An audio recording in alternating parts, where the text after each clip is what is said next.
What does Dorothy Day have to say about sentimentality? Good morning. My name's Father Frank Buckley.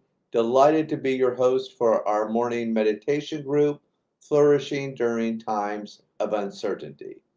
Today is Thursday. It's going to be a great day. Welcome. This is a three-part program.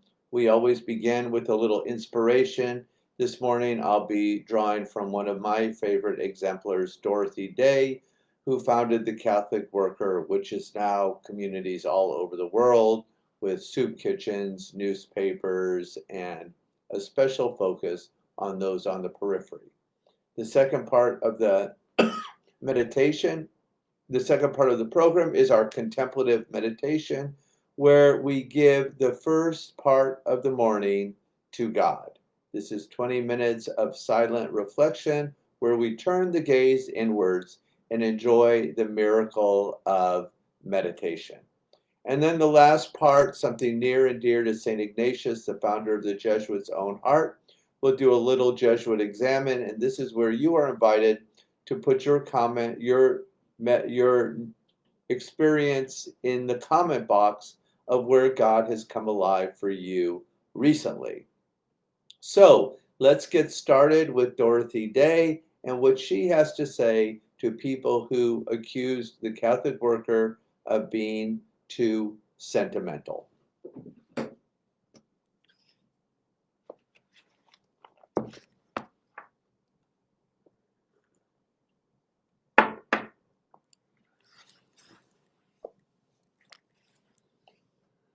But let those who talk of softness, of sentimentality, come to live with us in cold, unheated houses in the slums. Let them come live with the criminal, the unbalanced, the drunken, the degraded, the perverted. It is not decent poor. It is not the decent sinner who was the recipient of Christ's love. Let them live with rats, with vermin, bedbugs, roaches, lice. I could describe the several kinds of body lice. Let their flesh be mortified by cold, by dirt, by vermin. Let their eyes be mortified by the sight of bodily excretions, diseased limbs, eyes, noses, and mouth. Let their noses be mortified by the smells of sewage, decay, and rotten flesh. Yes, and the smell of the sweat, blood, and tears spoken so blithely by Mr. Churchill, and so widely and bravely quoted by comfortable people. Let their ears be mortified by harsh and screaming voices, by the constant coming and going of people living herded together with no privacy. Then, when they have lived with these comrades, with their sights and sounds, let all our critics talk of sentimentality, as we have often quoted Dostoevsky's Father Zosima. Love in practice is a harsh and dreadful thing compared to love in dreams, but it is the only answer.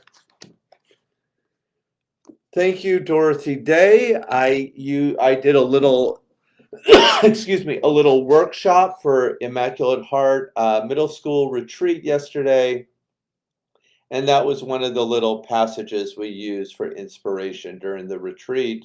I hope you enjoyed it.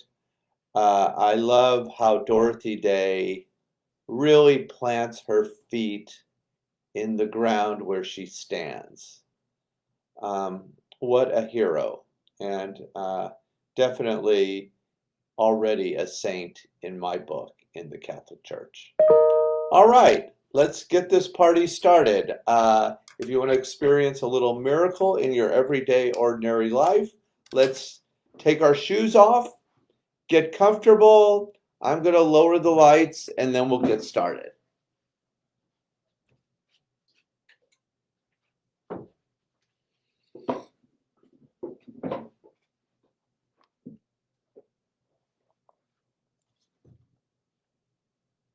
One of the ways we flourish is to unplug I will set the timer for 20 minutes, so you don't have to worry about that. We'll ring the bell to get going. I'll do a little guided meditation, and then we'll ring the bell to come out of it. So let's get started. I invite you to lower or close the eyes, whatever feels safe to you. Turn the gaze inwards, and let's begin.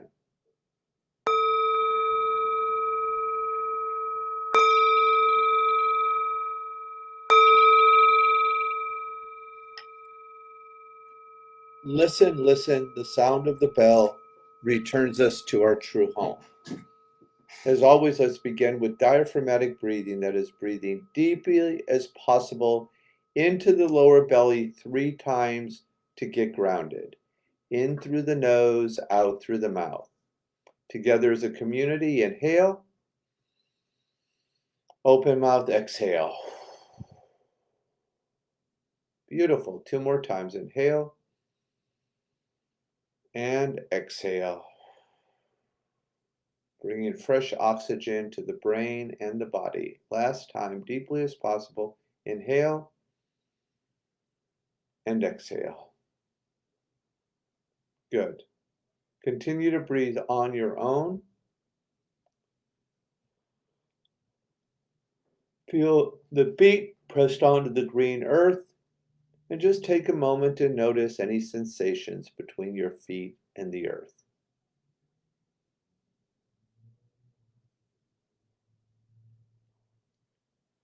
Relax the shoulders.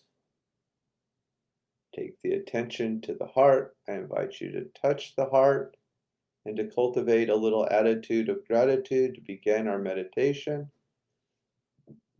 Let's focus on something in our lives for which we're grateful and just name it in one word.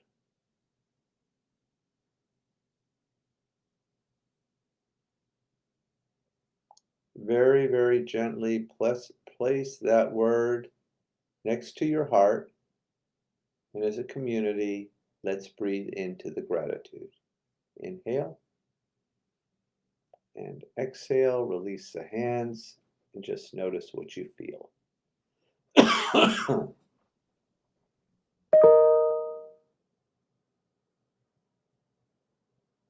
Finally, let's focus on an intention for today. St. Ignatius, the founder of the Jesuit, invites us to ask God for what we deeply desire in this moment, being courageous enough to ask God for something great and beautiful today.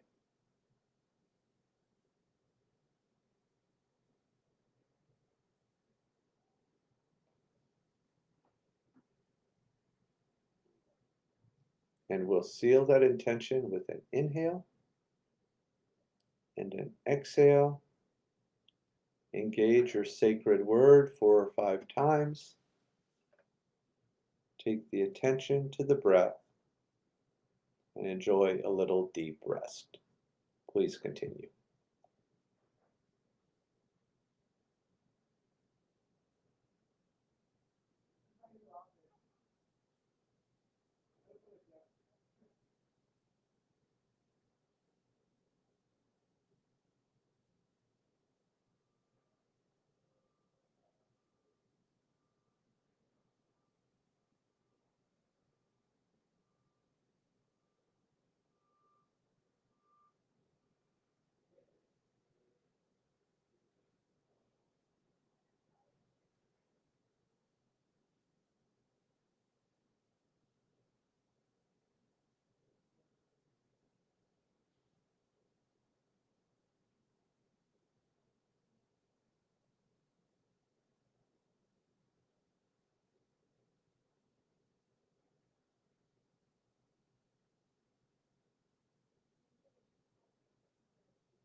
We only have about a minute left, so for this last minute, let's just sprinkle a little joy over our lives, our meditation practice, and the world.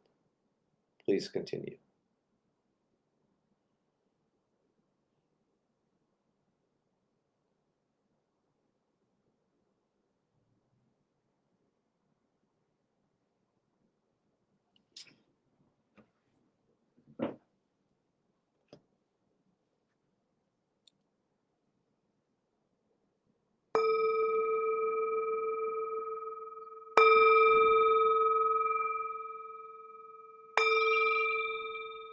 Beautiful job, everyone. Gently bring your attention back to the room. If the eyes were closed, go ahead, open the eyes. Let's circle the wrists, reverse the train, go the other way, and a little morning stretch. Inhale, lift the arms up. Exhale, tilt to the left. Inhale, back to center. Exhale to the right. Inhale, back to center. Inhale, exhale, little back bend. Inhale, exhale, little forward bend. Inhale, back to center. Big morning stretch, reach towards the heavens. Exhale, release the hands, just shake it out, anything you've been holding on to. And bring your attention back into the room, and we'll move into our Jesuit examine. Just feel free to drop where God's come alive for you in the comment box. If you're new, introduce yourself, tell us where you're from. We'd love to get to know you. So in the last 24 hours, where God has come alive for me. I'll start most recently. One of the things I really don't care for are car problems, and my car has started making this sound when it goes up and down the Hollywood Hills, and I was actually thinking, oh, it's probably the engine or the transmission. And when I brought it to the Toyota dealership this morning, he was like, oh, Father, it looks like you have a bad right tire. So I'm hoping that's what it was. Good news if it is. I'm staying optimistic. Second, as I told you yesterday, I did the 8th grade retreat for the Immaculate Heart School in Los Feliz, and it was so great. I also met with the faculty afterwards, and Gina Feiner and Carolyn Palcho do such amazing work at that school, and it was so great to talk about brain health with the faculty there and just see all the ways they're reimagining online learning in ways that bring the students life, health, and happiness. So that was great. And then lastly, I mean, how much do we love Dorothy Day, right? She has been a hero of mine since I was a junior in high school at Bellarmine, and I worked at the soup kitchen in San Jose. But I love how she and I share this love for Dostoevsky, and it is really one of my favorite quotes of Father Zosima. Love in dreams, love in reality compared to love in dreams is a harsh and dreadful thing. But yes, it is the only answer. So thank you, Dorothy Day and Dostoevsky, for that little inspiration this morning. Today definitely seems like it's going to be a great day. It's very chilly here in Hollywood, and we are expecting even more rain. So on that note, have a beautiful day. God bless you.